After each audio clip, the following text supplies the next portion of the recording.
Hello, this is Father Daniel Kim, Maryknoll Missioner, and welcome to our daily Gospel reading and reflection. Today's Gospel reading is according to St. John, chapter 21, verses 1 through 14. Jesus revealed himself again to his disciples at the Sea of Tiberias. He revealed himself in this way. Together were Simon Peter, Thomas called Didymus, Nathanael from Cana in Galilee, Zebedee's sons, and two others of his disciples. Simon Peter said to them, "I am going fishing." They said to him, "We also will come with you."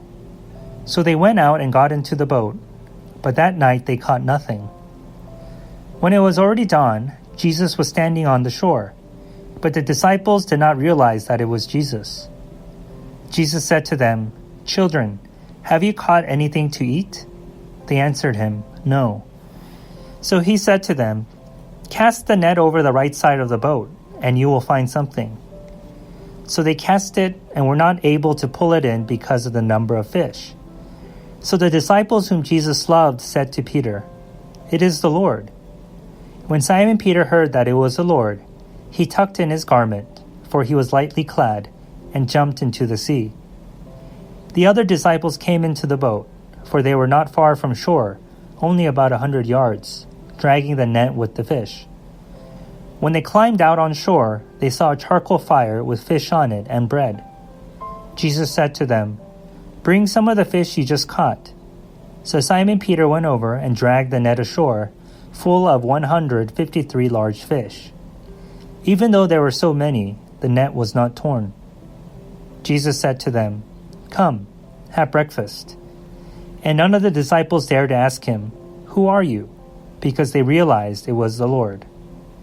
Jesus came over and took the bread and gave it to them, and in like manner the fish. This was now the third time Jesus was revealed to his disciples after being raised from the dead. The Gospel of the Lord. Praise to you, O Lord Jesus Christ. It is very heartwarming to notice that often when the risen Christ appears to his disciples, a meal is close at hand. Sharing a meal is one of the very fundamental activities that define humanity, and Christ made it a critical part of his ministry. And even out in the missions, despite the language and cultural barriers one may encounter, sharing a meal communicates a universal bond, a fellowship of our shared human experience. So let us not forget this bond whenever we share a meal with those next to us as we weather the storm of pandemic. Thank you for listening to today's Gospel reading and reflection. Please be sure to tune in again tomorrow. Have a blessed and heartwarming day.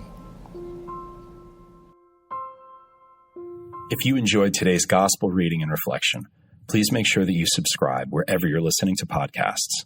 Also, if you know somebody who may find value in today's reading, please make sure that you share it with them. To learn more about how you can support the work that Maryknoll does around the world, please visit us at maryknollsociety.org. And if you're interested in subscribing to our online magazine, please feel free to visit us at maryknollmagazine.org. Thank you once again for spending your time with us today, and God bless.